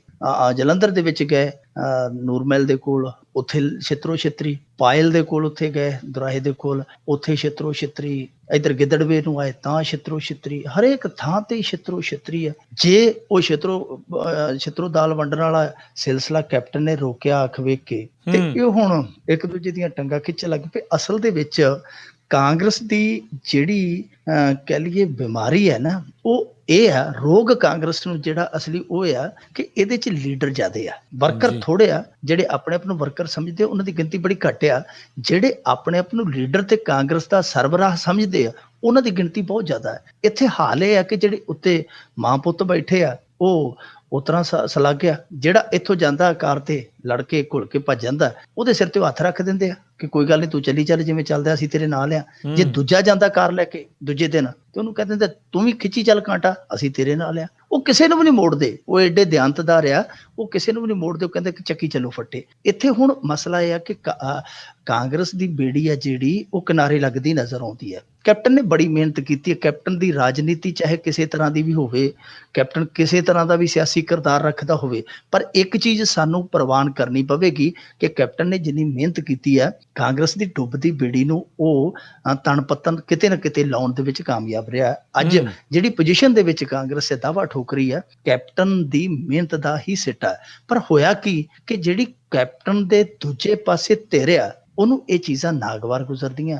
ਖਾਸ ਤੌਰ ਤੇ ਪ੍ਰਤਾਪ ਸਿੰਘ ਬਾਜਵਾ ਹੈ, ਉਹ ਇਹ ਚੀਜ਼ ਜਿਹੜੀ ਆ ਉਹ ਪਚਾ ਨਹੀਂ ਪਾ ਰਿਹਾ। ਹਾਲਾਂਕਿ ਸਟੇਜਾਂ ਤੇ ਅੱਜ ਕੱਲ੍ਹ ਕਿਤੇ ਪੱਪੀਆਂ ਜੱਫੀਆਂ ਵੀ ਕਰ ਲੈਂਦੇ ਆ, ਪਰ ਬਾਅਦ ਦੇ ਵਿੱਚ ਜਦੋਂ ਉਤਰਦੇ ਆ ਸਟੇਜ ਤੋਂ ਉਹੀ ਫਿਰ ਮਨਾਂ ਦੇ ਵਿੱਚ ਇਹਨਾਂ ਦੇ ਜਿਹੜੀ ਭਰੀ ਹੈ ਕੁੜੱਤਨ ਉਹ ਫਿਰ ਉੱਭਣ ਲੱਗ ਜਾਂਦੀ ਹੈ। ਇੱਕ ਸ਼ਮਸ਼ੇਰ ਸਿੰਘ ਦੁੱਲੋ ਆ ਜੀ, ਦੁੱਲੋ ਦਾ ਹਾਲ ਇਹ ਹੈ ਕਿ ਜਦੋਂ ਪਿਛਲੀ ਵਾਰੀ ਚੋਣ ਹੋਈ ਸੀ ਸ਼ਾਇਦ 2007 ਵਾਲੀ, ਉਹਨੂੰ ਘਰੋਂ ਵੀ ਵੋਟ ਨਹੀਂ ਸੀ ਪਈ। ਉਹਦੀ ਘਰ ਵਾਲੀ ਬਾਗੀ ਹੋ ਗਈ ਸੀ, ਉਹਦੇ 2 ਵਿਆਹ ਤੇ ਉਹ ਇੱਕ ਬਾਗੀ ਹੋ ਗਈ ਸੀ, ਉਹਨੂੰ ਘਰੋਂ ਵੀ ਵੋਟ ਨਹੀਂ ਸੀ ਪਈ, ਪਰ ਉਹ ਇੱਥੇ ਆਪ ਦਾ ਪੀਪਾ ਵਜਾਉਣ ਚ ਕਾਮਯਾਬ ਰਹਿੰਦਾ। ਉਹਨੇ ਪਿੱਛੇ ਜੇ ਮੋਰਚਾ ਖੋਲਤਾ ਸੀ ਜਦੋਂ ਹੰਸਰਾਜ ਨੂੰ ਪਾਉਣ ਆਈ ਹੈ, ਸ਼ਮਸ਼ੇਰ ਸਿੰਘ ਦੁੱਲੋ ਹੀ ਉਹਦੀ ਵਜ੍ਹਾ ਸੀ ਪਾਉਣ ਲਿਆਉਣ ਦੇ ਵਿੱਚ।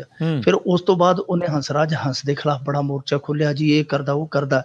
ਕੈਪਟਨ ਨੇ ਥੋੜਾ ਜਿਹਾ ਝਿੜਕਿਆ ਤੇ ਉਹ ਕੈਪਟਨ ਨੂੰ ਪੈ ਨਿਕਲਿਆ। ਕੈਪਟਨ ਕਹਿੰਦਾ ਕਿ ਇਹ ਬਜ਼ੁਰਗ ਹੋ ਗਏ ਆ, ਇਹਨਾਂ ਨੂੰ ਹੁਣ ਘਰੇ ਬਹਿ ਜਾਣਾ ਚਾਹੀਦਾ। ਉਹ ਕਹਿੰਦਾ ਕਿ ਮੇਰੀ ਤਾਂ ਉਮਰ ਤੇਰੇ ਤੋਂ 10 ਸਾਲ ਘੱਟ ਆ, ਸਭ ਤੋਂ ਪਹਿਲਾਂ ਤੂੰ ਬਹਿ ਮਹਿਲ ਦੇ ਵਿੱਚ ਜਾ ਕੇ। ਉਹ ਇੱਥੋਂ ਤੱਕ ਚਲੇ ਗਿਆ। ਹੁਣ ਪ੍ਰਤਾਪ ਸਿੰਘ ਬਾਜਵਾ ਜਿਹੜਾ ਉਹਨੇ ਪਹਿਲਾਂ ਤੇ ਸਿੱਧੂ ਦੇ ਮਾਮਲੇ 'ਚ ਇਹਨੂੰ ਘੇਰਿਆ ਕਿ ਜੀ ਸਿੱਧੂ ਨੂੰ ਲਓ, ਸਿੱਧੂ ਨੂੰ ਲਓ। ਉਹਦਾ ਕਾਰਨ ਇਹ ਸੀ ਕਿ ਉਹ ਚਾਹੁੰਦਾ ਸੀਗਾ ਕਿ ਮੈਂ ਤੇ ਹੁਣ ਰਾਜ ਸਭਾ ਦੇ ਵਿੱਚ ਆ, ਮੈਂ ਤੇ ਬਹੁਤਾ ਇੱਥੇ ਦਖਲ ਨਹੀਂ ਦੇ ਸਕਦਾ। ਸਿੱਧੂ ਵਰਗਾ ਕੋਈ ਹੋਏਗਾ ਫਰੜਾ, ਉਹ ਆਪੇ ਕੈਪਟਨ ਨੂੰ ਧੂਈ ਫਿਰੇਗਾ, ਕੈਪਟਨ ਇੱਧਰ ਨੂੰ ਚੱਲੇਗਾ, ਉਹ ਆਪੇ ਇੱਧਰ ਨੂੰ ਖਿੱਚੀ ਫਿਰੇਗਾ। ਉਹ ਇੱਕ ਮੁਸੀਬਤ ਇਹਦੇ ਮੋਢਿਆਂ ਤੇ ਪਾਉਣੀ ਚਾਹੁੰਦਾ ਸੀ ਕੈਪਟਨ ਦੇ, ਪਰ ਕੈਪਟਨ ਜਿਹੜਾ ਉਹ ਚਤੁਰ ਚਲਾ ਕੇ ਉਹਨੇ ਸਿੱਧੂ ਦੇ ਪੈਰ ਨਹੀਂ ਲੱਗਣ ਦਿੱਤੇ। ਦੂਜੇ ਪਾਸੇ ਹੁਣ ਸ਼ਮਸ਼ੇਰ ਸਿੰਘ ਦੁੱਲੋ ਤੇ ਕੈਪਟਨ ਅਮਰਿੰਦਰ ਸਿੰਘ ਹੈ ਜਿਹੜੇ ਉਹ ਆਪਸ ਦੇ ਵਿੱਚ 36 ਦਾ ਅੰਕੜਾ ਰੱਖਦੇ ਆ, ਤੇ ਪਰ ਦੁਸ਼ਮਣ ਦਾ ਦੁਸ਼ਮਣ ਕਹਿੰਦੇ ਦੋਸਤ ਆ। ਹੁਣ ਪ੍ਰਤਾਪ ਸਿੰਘ ਬਾਜਵਾ ਤੇ ਸ਼ਮਸ਼ੇਰ ਸਿੰਘ ਦੁੱਲੋ ਜਿਹੜੇ ਉਹ ਇੱਕਮਿਕ ਹੋ ਗਏ ਆ। ਹੁਣ ਪ੍ਰਤਾਪ ਸਿੰਘ ਬਾਜਵਾ ਨੇ ਪਹਿਲਾਂ ਕਿਹਾ ਕਿ ਕੈਪਟਨ ਕੀ ਕਰਨ ਡਿਆ, ਇਹਨੂੰ ਮਾੜਾ ਜਿਹਾ ਅਕਲ ਨੂੰ ਹੱਥ ਮਾਰਨਾ ਚਾਹੀਦਾ,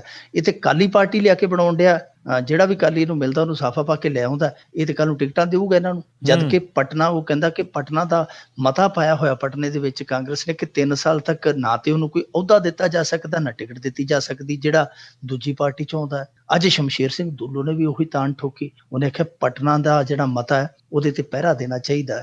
ਹੁਣ ਫਿਰ ਅੱਕ ਕੇ ਜਿਹੜੇ ਕੈਪਟਨ ਦੇ ਸਮਰਥਕ ਆ, ਜਿਹੜੇ ਇਹਦੇ ਸੁਖਜਿੰਦਰ ਰੰਧਾਵਾ ਵਰਗੇ ਐਮਐਲਏ ਜਿਹੜੇ ਇਹਦੇ ਟੋਲੇ ਦੇ ਆ, ਉਹ ਫਿਰ ਪੈ ਨਿਕਲੇ। ਉਹਨਾਂ ਨੇ ਆਖਿਆ ਆਪਦੇ ਕੰਮ ਨਾਲ ਮਤਲਬ ਰੱਖੋ, ਪ੍ਰਧਾਨ ਹੈ ਜਿਹੜਾ ਜਾਂ ਚੋਣ ਪ੍ਰਚਾਰ ਦਾ ਇਸ ਸਮੇਂ ਅਗਵਾਈ ਕਰਦਾ ਉਹ ਕੈਪਟਨ ਆ, ਉਹਦੇ ਕੰਮ 'ਚ ਦਖਲਅੰਦਾਜ਼ੀ ਨਾ ਦਿੱਤੀ ਜਾਵੇ। ਇਹ ਤੋਂ ਹੁਣ ਜਾਪਦਾ ਹੈ ਕਿ ਜਿਹੜੀਆਂ ਦੋਵੇਂ ਧਿਰਾਂ ਹੈ ਚੁੱਪ ਨਹੀਂ ਬਹਿਣਗੀਆਂ। ਬੇਸ਼ੱਕ ਮੀਡੀਆ ਦੇ ਵਿੱਚ ਚੁੱਪ ਵੀ ਕਰ ਜਾਣ, ਪਰ ਅੰਦਰ ਖਾਤੇ ਇਹਨਾਂ ਦਾ ਕਾਟੋ-ਕਲੇਸ਼ ਚੱਲਦਾ ਰਹੇਗਾ।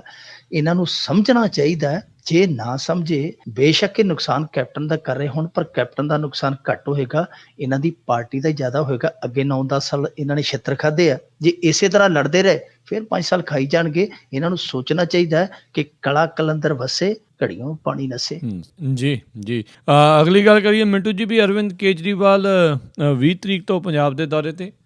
ਅਰਵਿੰਦ ਕੇਜਰੀਵਾਲ 20 ਤਰੀਕ ਤੋਂ ਆ ਰਹੇ ਆ ਜੀ, ਤੇ ਦੱਸਦੇ ਆ ਐਤਕੀ ਉਹਦੀਆਂ ਰੈਲੀਆਂ ਜਿਹੜੀਆਂ ਉਹ ਹੋਣਗੀਆਂ 20 ਦਿਨਾਂ ਦੇ ਵਿੱਚ 20 ਰੈਲੀਆਂ ਤੇ 40 ਹਲਕੇ ਉਹ ਕਵਰ ਕਰੇਗਾ। ਯਾਨੀ ਇਹਦਾ ਮਤਲਬ ਇਹ ਆ ਕਿ ਅਰਵਿੰਦ ਕੇਜਰੀਵਾਲ ਜੇ ਆਇਆ ਪੰਜਾਬ ਦੇ ਵਿੱਚ ਤੇ ਚੋਣ ਪ੍ਰਚਾਰ ਹੈ ਜਿਹੜਾ ਫਿਰ ਪੱਕ ਜਾਏਗਾ। ਇਹਨਾਂ ਦੀ ਕੰਪੇਨ ਹੈ ਜਿਹੜੀ ਫਿਰ 20 ਨਵੰਬਰ ਤੋਂ ਸ਼ੁਰੂ ਹੋਏਗੀ, ਤੇ ਮੇਰੇ ਖਿਆਲ ਦੇ ਨਾਲ ਆਮ ਆਦਮੀ ਪਾਰਟੀ ਨੂੰ ਇਹੋ ਜਿਹੇ ਬੂਸਟ ਦੀ ਜ਼ਰੂਰਤ ਵੀ ਬਹੁਤ ਆ। ਮੰਡੀਆਂ 'ਚ ਇਹਨਾਂ ਨੇ ਪਿੱਛੇ ਜੇ ਜਾਣ ਦਾ ਫੈਸਲਾ ਕੀਤਾ ਕੁਝ ਦਿਨ ਪਹਿਲਾਂ, ਇਹਨਾਂ ਨੂੰ ਉਹ ਰਿਸਪੌਂਸ ਨਹੀਂ ਮਿਲਿਆ ਜਿਹੜਾ ਅੱਜ ਤੋਂ 8-10 ਮਹੀਨੇ ਪਹਿਲਾਂ ਜਾਂ 1 ਸਾਲ ਪਹਿਲਾਂ ਮਿਲਦਾ ਸੀ। ਲੋਕ ਹੱਥਾਂ ਤੇ ਚੁੱਕ ਲੈਂਦੇ ਸਨ, ਅੱਖਾਂ ਤੇ ਬਿਠਾ ਲੈਂਦੇ ਸੀ, ਪਰ ਇਹਨਾਂ ਦਿਨਾਂ ਦੇ ਵਿੱਚ ਕਈ ਥਾਈਂ ਇਹੋ ਜਿਹੀ ਨਾਰਾਜ਼ਗੀ ਵੀ ਪ੍ਰਗਟ ਹੋਈ ਇਹਨਾਂ ਦੀ ਪਾਰਟੀ ਚੋਂ ਕਿ ਕਈ ਥਾਈਂ ਲੀਡਰ ਹੀ ਗਏ ਮੰਡੀਆਂ 'ਚ ਤੇ ਲੀਡਰ ਹੀ ਸੁੱਚੇ ਮੂੰਹ ਮੁੜ ਆਏ, ਕੋਈ ਵਲੰਟੀਅਰ ਨਹੀਂ ਗਿਆ, ਕੋਈ ਆਮ ਬੰਦਾ ਉਹਨਾਂ ਦੇ ਨਾਲ ਨਹੀਂ ਤੁਰਿਆ। ਇੱਥੋਂ ਜਾਪਦਾ ਇਹ ਆ ਕਿ ਕਿਤੇ ਨਾ ਕਿਤੇ ਅੰਦਰੂਨੀ ਜਾਂ ਤੇ ਤਾਲਮੇਲ ਦੀ ਘਾਟ ਹੋ ਗਈ ਹੈ, ਜਾਂ ਫਿਰ ਜੋ ਵਾਪਰਿਆ ਅਤੀਤ ਦੇ ਵਿੱਚ ਇਹਨਾਂ ਦੇ ਨਾਲ ਬਹੁਤ ਕੁਝ ਐਸਾ ਵੈਸਾ ਘਟਿਆ ਜੋ ਇਹਨਾਂ ਨੂੰ ਨੁਕਸਾਨ ਕਰਕੇ ਗਿਆ, ਉਹਦਾ ਅਸਰ ਆ। ਕੁਝ ਵੀ ਹੋਵੇ, ਕਾਰਨ ਕੋਈ ਵੀ ਹੈ, ਜੇ ਅਰਵਿੰਦ ਕੇਜਰੀਵਾਲ ਆ ਜਾਂਦਾ ਹੈ ਤਾਂ ਉਹਦੀ ਮੌਜੂਦਗੀ ਪੰਜਾਬ ਦੇ ਵਿੱਚ ਇਹ ਜਿਹੜੀਆਂ ਸਾਰੀਆਂ, ਚਾਹੇ ਉਹ ਅੰਦਰੂਨੀ ਕਲਾ ਹੋਵੇ, ਚਾਹੇ ਇਹਨਾਂ ਦਾ ਆਪਸੀ ਤਾਲਮੇਲ ਜਿਹੜਾ ਉਹਦੀ ਘਾਟ ਹੋਵੇ, ਜਾਂ ਮਨਮੁਟਾਵ ਹੋਵੇ, ਜਾਂ ਫਿਰ ਜੋ ਘਾਟਾ ਪੈ ਚੁੱਕਾ ਹੈ, ਇਹਨਾਂ ਸਾਰੀਆਂ ਚੀਜ਼ਾਂ ਨੂੰ ਉਹ ਪੂਰਤੀ ਦੇ ਰੂਪ ਵਿੱਚ ਕਰ ਸਕਦਾ, ਸਮਰੱਥ ਹੈ। ਤੇ ਹੁਣ ਦੇਖਣਾ ਪਵੇਗਾ ਕਿ ਜੇ ਉਹ 40 ਰੈਲੀਆਂ ਕਰਦਾ ਹੈ, ਉਹਨਾਂ ਰੈਲੀਆਂ ਦੇ ਵਿੱਚ ਜਿਹੜੇ ਆਮ ਲੋਕ ਆ, ਆਮ ਆਦਮੀ ਪਾਰਟੀ ਆਮ ਲੋਕਾਂ ਨੂੰ ਕਿੰਨਾ ਕੁ ਖਿੱਚ ਪਾਉਂਦੀ ਹੈ। ਦੂਸਰੀ ਗੱਲ, ਜਿਹੜੀ ਸਭ ਤੋਂ ਵੱਡੀ ਗੱਲ ਹੋਏਗੀ ਆਉਣ ਵਾਲੇ ਦਿਨਾਂ ਦੇ ਵਿੱਚ, ਕਿ ਅਰਵਿੰਦ ਕੇਜਰੀਵਾਲ ਜੇ ਪੰਜਾਬ ਦੇ ਵਿੱਚ ਆਏਗਾ ਤੇ ਉਹਦੇ ਆਇਆ ਰਸਤੇ ਵੀ ਹੈ ਜਿਹੜੇ ਉਹ ਖੁੱਲੇ ਨਹੀਂ ਮਿਲਣਗੇ। ਉਹਦੇ ਵਿੱਚ ਹਰਡਲ ਇਹ ਹੋਣਗੇ ਕਿ SYL ਦੇ ਮੁੱਦੇ ਤੇ ਤੁਸੀਂ ਆਪਣਾ ਸਟੈਂਡ ਕਲੀਅਰ ਕਰੋ, ਤੁਸੀਂ ਪੰਜਾਬ ਦੇ ਮੁੱਦੇ ਤੇ ਆਹ ਕਰੋ, ਤੁਸੀਂ ਉਹ ਸਪਸ਼ਟ ਕਰੋ। ਬਹੁਤ ਸਾਰੇ ਸਵਾਲਾਂ ਦਾ ਜਵਾਬ ਇਹਨਾਂ ਨੂੰ ਦੇਣਾ ਪਏਗਾ ਕਿ ਤੁਸੀਂ ਨਾਰੀ ਵਿਰੋਧੀ ਹੋ, ਉਹ ਤੇ ਜਿਵੇਂ ਚੂੜੀਆਂ ਫੜ ਕੇ ਖਿਲਾਰੀ ਦਿੰਦੇ ਆ, ਕਾਂਗਰਸੀ ਖਿਲਾਰ ਦੇਣ, ਚਾਹੇ ਭਾਜਪਾ ਵਾਲੇ ਬੀਬੀਆਂ ਨੂੰ ਖਿਲਾਰ ਦੇਣ, ਯਾਨੀ ਇਹੋ ਜਿਹੇ ਸਵਾਲਾਂ ਦਾ ਵੀ ਜਵਾਬ ਦੇਣਾ ਪਏਗਾ। ਮੇਰੇ ਖਿਆਲ ਦੇ ਨਾਲ ਤਿਆਰ ਹੋ ਕੇ ਆਉਣਗੇ। ਪਰ ਜਿੱਥੋਂ ਤੱਕ SYL ਦਾ ਮੁੱਦਾ, ਕਿਉਂਕਿ ਆਪਾਂ ਨੂੰ ਦੀਦਾ ਪਿਆ 16 ਨੂੰ ਇਜਲਾਸ ਸੱਦ ਲਿਆ, ਅਕਾਲੀ ਦਲ ਨੇ ਸਪੈਸ਼ਲ ਸੈਸ਼ਨ ਸੱਦ ਲਿਆ ਵਿਧਾਨ ਸਭਾ ਦੇ ਵਿੱਚ, ਉਹਨਾਂ ਨੇ ਕੋਈ ਨਾ ਕੋਈ ਪੁਆੜਾ ਸਿਆਸੀ ਪਾਈ ਦੇਣਾ। ਜਦ ਨੂੰ ਇਹ ਅਰਵਿੰਦ ਕੇਜਰੀਵਾਲ ਦੀ ਆਮਦ ਹੋਏਗੀ, ਤਦ ਨੂੰ ਮੈਦਾਨ ਇੱਥੇ ਪੂਰੀ ਤਰ੍ਹਾਂ ਪੱਕ ਚੁੱਕਾ ਹੋਏਗਾ। ਅਰਵਿੰਦ ਕੇਜਰੀਵਾਲ ਲਈ ਉੱਥੇ ਬਹੁਤ ਵੱਡਾ ਇਮਤਿਹਾਨ ਹੋਏਗਾ। ਮੇਰੇ ਖਿਆਲ ਦੇ ਨਾਲ ਜੇ ਇਹ ਫੇਰ ਬੋਲਿਆ, ਇਹਦੇ ਲਈ ਸੌਦਾ ਘਾਟੇ ਬੰਦਾ ਹੀ ਹੋਏਗਾ। ਜੇ ਬੋਲੇ ਤੇ ਫਿਰ ਇਹਨੂੰ ਤੋਲ ਕੇ ਬੋਲਣਾ ਚਾਹੀਦਾ, ਕਿਤੇ ਇਹ ਨਾ ਹੋਵੇ ਅੱਗੇ ਵਾਂਗੂ ਇੱਥੇ ਕੁਝ ਬੋਲ ਗਿਆ ਸੀ, ਉੱਥੇ ਕੁਝ ਕਰ ਗਿਆ ਤੇ ਮੁੜ ਕੇ ਫਾਇਦੇ ਦੀ ਥਾਂ ਤੇ ਇਹਨਾਂ ਦਾ ਨੁਕਸਾਨ ਹੋ ਗਿਆ। ਪਰ ਇੰਟਰਸਟਿੰਗ ਰਹੇਗਾ ਅਰਵਿੰਦ ਕੇਜਰੀਵਾਲ ਦਾ ਇਹ ਦੌਰਾ, ਕਿਉਂਕਿ ਜਦੋਂ ਇਹ ਦੌਰਾ ਕਰ ਗਿਆ ਫਿਰ ਦੂਜਿਆਂ ਨੂੰ ਦੌਰੇ ਪੈਣ ਲੱਗ ਪੈਣੇ ਆ, ਕਿਉਂਕਿ ਅਰਵਿੰਦ ਕੇਜਰੀਵਾਲ ਦੇ ਵਿੱਚ ਅੱਜ ਵੀ ਕਸ਼ਿਸ਼ ਹੈ, ਅੱਜ ਵੀ ਇੱਕ ਖਿੱਚ ਹੈ। ਜੀ ਜੀ। ਤੇ ਜੇ ਅਗਲੀ ਆਪਾਂ ਗੱਲ ਕਰ ਲਈਏ ਮਿੰਟੂ ਜੀ, ਵੀ ਤੋਤਾ ਸਿੰਘ ਦਾ ਕੇਸ ਰੱਦ ਕਰਨ ਵਾਲੀ ਅਰਜੀ ਅਦਾਲਤ ਵੱਲੋਂ ਖਾਰਜ। ਇਹ ਵੈਸੇ ਬੜਾ ਰੇਅਰ ਮੌਕਾ ਹੁੰਦਾ ਕਿ ਤੋਤਾ ਸਿੰਘ ਨੂੰ ਝਟਕਾ ਖਾਣਾ ਪਵੇ। ਤੋਤਾ ਸਿੰਘ ਤੇ ਅਕਾਲੀ ਦਲ ਦਾ ਲੱਕੀ ਚਾਰਮ ਆ। ਲੱਕੀ ਚਾਰਮ ਇਉਂ ਆ ਕਿ ਇੱਕ ਤੇ ਜਦੋਂ ਵੀ ਕੈਬਨਿਟ ਦੇ ਵਿੱਚ ਹੋਵੇ, ਇਹਨਾਂ ਨੂੰ ਪ੍ਰੈਸ ਨੋਟ ਭੇਜਣ ਦੀ ਲੋੜ ਹੀ ਨਹੀਂ। ਤੋਤਾ ਸਿੰਘ ਦੀਆਂ ਸੁਰਖੀਆਂ ਬਹੁਤ ਹੁੰਦੀਆਂ ਜਦੋਂ ਵੀ ਮੰਤਰੀ ਹੋਵੇ। ਆ ਪਿੱਛੇ ਜੇ ਵੇਖ ਲਓ 2015 ਦੇ ਵਿੱਚ ਨਰਮਾ ਖਰਾਬ ਹੋਇਆ ਸੀ, ਬਿਨਾਂ ਪ੍ਰੈਸ ਨੋਟਾਂ ਤੋਂ ਕਿੰਨੀਆਂ ਖਬਰਾਂ ਲੱਗਦੀਆਂ ਸੀ, ਅੱਜ ਇੱਥੇ ਆਹ ਹੋ ਗਿਆ, ਉਹ ਹੋ ਗਿਆ। ਇਹ ਸਦਾ ਦਾ ਹੀ ਚੱਲਣ ਆ। ਤੋਤਾ ਸਿੰਘ ਦੇ ਨਾਲ ਵਿਵਾਦ ਆ ਜਿਹੜੇ, ਉਹ ਚੋਲੀ ਦਾਮਨ ਜਾਂ ਟਿੱਚ ਬਟਨਾਂ ਦੀ ਜੋੜੀ ਵਾਲਾ ਹਿਸਾਬ ਕਿਤਾਬ ਵੀ ਸਮਝ ਲਓ। ਬਹੁਤ ਵੱਡੇ ਵੱਡੇ ਕਾਂਡਾਂ ਦੇ ਦਾਗ ਆ ਜਿਹੜੇ ਦਾਮਨ ਤੇ ਲੱਗੇ ਤੋਤਾ ਸਿੰਘ ਦੇ। ਪਰ ਕਮਾਲ ਦੀ ਗੱਲ ਆ ਕਿ ਸਿਰੇ ਦੇ ਵੱਡੇ ਘੁਟਾਲੇ ਤੇ ਸਿਰੇ ਦੇ ਵੱਡੇ ਕਾਂਡਾਂ ਦੇ ਵਿੱਚੋਂ ਤੋਤਾ ਸਿੰਘ ਬਚ ਕੇ ਨਿਕਲਦਾ ਰਿਹਾ। ਅੱਜ ਮੈਂ ਰੇਅਰ, ਮੈਂ ਅੱਗੇ ਸ਼ਬਦ ਵਰਤਿਆ ਕਿ ਬਹੁਤ ਵਿਰਲਾ ਚਾਂਸ ਹੁੰਦਾ। ਇੱਕ ਵਿਰਲਾ ਚਾਂਸ ਇਹ ਸੀ ਕਿ ਇਹਨੂੰ ਸਜ਼ਾ ਹੋ ਗਈ ਇੱਕ ਕੇਸ ਦੇ ਵਿੱਚੋਂ। ਸਜ਼ਾ ਕਿੰਨੀ ਹੋਈ? 1 ਸਾਲ ਦੀ। ਤੇ ਸਜ਼ਾ ਕਿਹੜੇ ਕੇਸ ਦੇ ਵਿੱਚੋਂ ਹੋਈ? ਇਹ ਨਹੀਂ ਕਿ ਐਡੇ ਵੱਡੇ ਘੁਟਾਲੇ, ਭਰਤੀ ਘੁਟਾਲੇ ਚੋਂ ਜਾਂ ਕੀਟਨਾਸ਼ਕ ਘੁਟਾਲੇ ਚੋਂ, ਜਿਨ੍ਹਾਂ 'ਚ ਵੀ ਨਾਂ ਆਇਆ, ਉਹਨਾਂ ਚੋਂ ਨਹੀਂ। ਸਜ਼ਾ ਹੋਈ ਜੀ ਕਾਰ, ਸਰਕਾਰੀ ਕਾਰ ਹੈ ਜਿਹੜੀ, ਉਹਦੀ ਦੁਰਵਰਤੋਂ ਕਰਨ। ਛੋਟਾ ਜਿਹਾ ਕੇਸ ਸੀ, ਉਹਦੇ 'ਚ 1 ਸਾਲ ਦੀ ਸਜ਼ਾ ਹੋ ਗਈ, ਦਾਗ ਲੱਗ ਗਿਆ। ਪਰ ਆਮ ਤੌਰ ਤੇ ਤੋਤਾ ਸਿੰਘ ਹੋਰੀ ਬਚ ਕੇ ਨਿਕਲਦੇ ਰਹੇ ਆ। ਐਤਕੀ ਵੀ ਉਮੀਦ ਪੂਰੀ ਸੀਗੀ ਕਿ ਜਿਹੜਾ ਉਹ ਭਰਤੀ ਘੁਟਾਲਾ 130 ਰੱਖੇ ਸਨ, ਜਿਹੜੇ 134 ਕਲਰਕ ਭਰਤੀ ਕੀਤੇ ਸਨ 1997 ਦੀ ਸਰਕਾਰ ਵੇਲੇ, ਕਿ ਉਸ ਮਾਮਲੇ ਦੇ ਵਿੱਚ ਤੋਤਾ ਸਿੰਘ ਨੂੰ ਕਲੀਨ ਚਿੱਟ ਮਿਲ ਜਾਏਗੀ। ਕਿਉਂਕਿ ਸਰਕਾਰੀ ਵਕੀਲ ਨੇ ਅਰਜ਼ੀ ਦਾਖਲ ਕੀਤੀ ਸੀਗੀ ਕਿ ਇਹਨਾਂ ਨੂੰ ਜਿਹੜਾ ਜੀ ਉਹ ਦੋਸ਼ ਮੁਕਤ ਕਰ ਦਿੱਤਾ ਜਾਵੇ। ਕੱਲ ਸਰਕਾਰੀ ਵਕੀਲ ਪੇਸ਼ ਹੋਇਆ, ਉਹਨੇ ਜਾ ਕੇ ਫਿਰ ਦਰਖਾਸਤ ਕੀਤੀ ਹੈ ਜੀ ਕਿ ਤੋਤਾ ਸਿੰਘ ਹੋਰਾਂ ਨੂੰ ਦੋਸ਼ ਮੁਕਤ ਕਰ ਦਿੱਤਾ ਜਾਵੇ, ਪਰ ਜੱਜ ਨੇ ਨਾ ਕਰ ਦਿੱਤੀ। ਉਹਨੇ ਕਿਹਾ ਨਹੀਂ। ਸਰਕਾਰੀ ਵਕੀਲ ਨੇ ਦਲੀਲ ਦਿੱਤੀ ਕਿ ਜੀ 17 ਗਵਾਹ, ਕੁੱਲ ਗਵਾਹਾਂ ਦੇ ਵਿੱਚੋਂ ਸਿਰਫ ਇੱਕ ਨੇ ਹੀ ਤੋਤਾ ਸਿੰਘ ਦਾ ਨਾਮ ਲਿਆ, ਬਾਕੀ 16 ਤੇ ਜਿਹੜੇ ਮੁੱਕਰ ਗਏ, ਬਾਕੀ 16 ਨੇ ਨਾਂ ਹੀ ਨਹੀਂ ਲਿਆ। ਜੱਜ ਸਾਹਿਬ ਨੇ ਆਖਿਆ ਕੋਈ ਗੱਲ ਨਹੀਂ, ਜੋ ਮਰਜ਼ੀ ਹੈ, ਅਸੀਂ ਇਹਨੂੰ ਕਲੀਨ ਚਿੱਟ ਨਹੀਂ ਦਿਆਂਗੇ। ਸੋ ਕਲੀਨ ਚਿੱਟ ਜਿਹੜੀ ਹੈ ਮਿਲਦੀ ਰਹਿ ਗਈ ਹੈ। ਜਾਨੀ ਜਿਹੜੇ ਦੂਸਰੇ ਦੋਸ਼ੀ ਹੈ, ਜਿਹੜੇ ਉਸ ਸਮੇਂ ਦਾ ਸਿੱਖਿਆ ਵਿਭਾਗ ਦਾ ਜਿਹੜਾ ਮੁਖੀ ਸੀ ਜਾਂ ਹੋਰ ਲਾਗਾ ਦੇਗਾ ਰੱਖਣ ਵਾਲੇ, ਉਹਨਾਂ ਦੇ ਨਾਲ ਤੋਤਾ ਸਿੰਘ ਅਕਿਊਜ਼ ਦੇ ਤੌਰ ਤੇ ਨਾਮਜ਼ਦ ਰਹੇਗਾ। ਕੇਸ ਚੱਲਦਾ ਰਹੇਗਾ ਤੋਤਾ ਸਿੰਘ ਤੇ। ਜਿਹੜਾ ਦੋਸ਼ ਮੁਕਤ ਹੋਣ ਦਾ ਇਹਨਾਂ ਨੇ ਹੀਲਾ ਵਰਤਿਆ ਸੀ, ਹਰਬਾ ਵਰਤਿਆ ਸੀ, ਹਾਲ ਦੀ ਘੜੀ ਉਹ ਅਸਫਲ ਹੋ ਗਿਆ। ਬਾਕੀ ਜੱਜ ਸਾਹਿਬ ਦੀ ਮੇਰੇ ਖਿਆਲ ਦੇ ਨਾਲ ਜੱਜਮੈਂਟ ਦੀ ਇੱਥੇ ਆਪਾਂ ਕਹੀਏ ਸ਼ਲਾਘਾ ਕਰ ਸਕਦੇ ਹਾਂ, ਕਿਉਂਕਿ ਇਹ ਨਹੀਂ ਹੁੰਦਾ। ਹੁਣ ਇੱਕ ਕੇਸ ਆ ਜਿਹੜਾ ਕੋਈ ਆਮ ਬੰਦੇ ਤੇ ਕੋਈ ਟ੍ਰਾਇਲ ਚੱਲਦਾ, ਉਹ ਫੇਸ ਕਰਦਾ ਟ੍ਰਾਇਲ, ਉਹਦੇ 'ਚ ਜਿੰਨੇ ਮਰਜ਼ੀ ਗਵਾਹ ਮੁੱਕਰੀ ਜਾਣ, ਪਰ ਜੱਜ ਨੇ ਅਖੀਰ ਤੱਕ ਬਹਿਸ ਜਿਹੜਾ ਹੋਣ ਤੋਂ ਬਾਅਦ ਸਾਰਾ ਕੇਸ ਮੁਕੰਮਲ ਹੋਣ ਤੋਂ ਬਾਅਦ ਬਰੀ ਕਰਨਾ ਹੁੰਦਾ ਹੈ। ਕਦੇ ਇਹ ਨਹੀਂ ਹੋਇਆ ਕਿ ਗਵਾਹ ਜਿਹੜਾ ਉਹ ਕੋਈ ਗਵਾਹੀ ਪੁੱਠੀ ਸਿੱਧੀ ਦੇ ਗਿਆ ਤੇ ਨਾਲ ਦੀ ਨਾਲ ਮੁਲਜ਼ਮ ਆਖੇ ਲਓ ਸਾਹਿਬ ਜੀ ਮੈਨੂੰ ਦਿਓ ਹੁਣ ਛੁੱਟੀ, ਮੈਂ ਚੱਲਿਆ ਘਰ ਨੂੰ, ਆ ਗਵਾਹ ਤੇ ਆਹ ਗੱਲ ਕਹੀ ਜਾਂਦਾ। ਇਸ ਤਰ੍ਹਾਂ ਨਹੀਂ ਹੁੰਦਾ। ਇਹ ਪਿਰਤ ਹੈ ਜਿਹੜੀ ਪੁੱਠੀ ਪਾਉਣ ਲੱਗੇ ਸੀ, ਪਰ ਜੱਜ ਨੇ ਉੱਥੇ ਸਹੀ ਫੈਸਲਾ ਲਿਆ ਕਿ ਇਸ ਤਰ੍ਹਾਂ ਨਹੀਂ ਕਿ ਜੇ ਗਵਾਹਾਂ ਨੇ ਨਾਂ ਨਹੀਂ ਲਿਆ ਤੇ ਬੰਦਾ ਦੋਸ਼ ਮੁਕਤ ਹੋ ਗਿਆ। ਕਈ ਵਾਰ ਗਵਾਹ ਹੈ ਜਿਹੜੇ ਉਹ ਨੱਪ ਘੁੱਟ ਲੈ ਜਾਂਦੇ ਆ, ਖਾਸ ਤੌਰ ਤੇ ਉਸ ਵੇਲੇ ਜਦੋਂ ਤੁਹਾਡੇ ਹੱਥ ਵਿੱਚ ਸੱਤਾ ਦਾ ਡੰਡਾ ਹੋਵੇ। ਜੀ ਜੀ ਜੀ ਤੇ ਬਹੁਤ ਬਹੁਤ ਧੰਨਵਾਦ ਕਰਦੇ ਹਾਂ ਮਿੰਟੂ ਜੀ, ਤੁਸੀਂ ਸਾਡੇ ਨਾਲ ਜੁੜੇ, ਇਹਨਾਂ ਖਬਰਾਂ ਬਾਰੇ ਸਾਨੂੰ ਵਿਸਥਾਰ ਦੇ ਵਿੱਚ ਜਾਣਕਾਰੀਆਂ ਦਿੱਤੀਆਂ। ਅਗਲੇ ਬੁਲੇਟਿਨ ਤੱਕ ਲਈ ਤੁਹਾਡਾ ਬਹੁਤ ਬਹੁਤ ਧੰਨਵਾਦ, ਮਿਹਰਬਾਨੀ, ਸਤਿ ਸ੍ਰੀ ਅਕਾਲ। ਸਤਿ ਸ੍ਰੀ ਅਕਾਲ। ਤੇ ਸਰੋਤਿਓ, ਇੱਥੇ ਹੀ ਸਾਡਾ ਅੱਜ ਦਾ ਇਹ ਪ੍ਰੋਗਰਾਮ ਖਬਰ ਤੇ ਨਜ਼ਰ ਉਹ ਵੀ ਹੁਣ ਸਮਾਪਤ ਹੁੰਦਾ ਹੈ। ਹੁਣ ਮੈਨੂੰ ਰਾਜਕਰਮਵੀਰ ਸਿੰਘ ਨੂੰ ਇਜਾਜ਼ਤ ਦਿਓ। ਮੇਰੇ ਵੱਲੋਂ ਆਪ ਸਭ ਨੂੰ ਬਹੁਤ ਪਿਆਰ ਸਤਿਕਾਰ ਸਾਹਿਬ ਦੋਨੋਂ ਅੱਜ ਜੋੜ ਕੇ ਨਿੱਘੀ ਜਿਹੀ ਸਤਿ ਸ੍ਰੀ ਅਕਾਲ। ਜਿਉਂਦੇ ਵਾਸਤੇ ਰਹੋ, ਹੱਸਦੇ ਖੇਲਦੇ ਰਹੋ ਤੇ ਸੁਣਦੇ ਰਹੋ ਪੰਜਾਬੀ ਰੇਡੀਓ USA।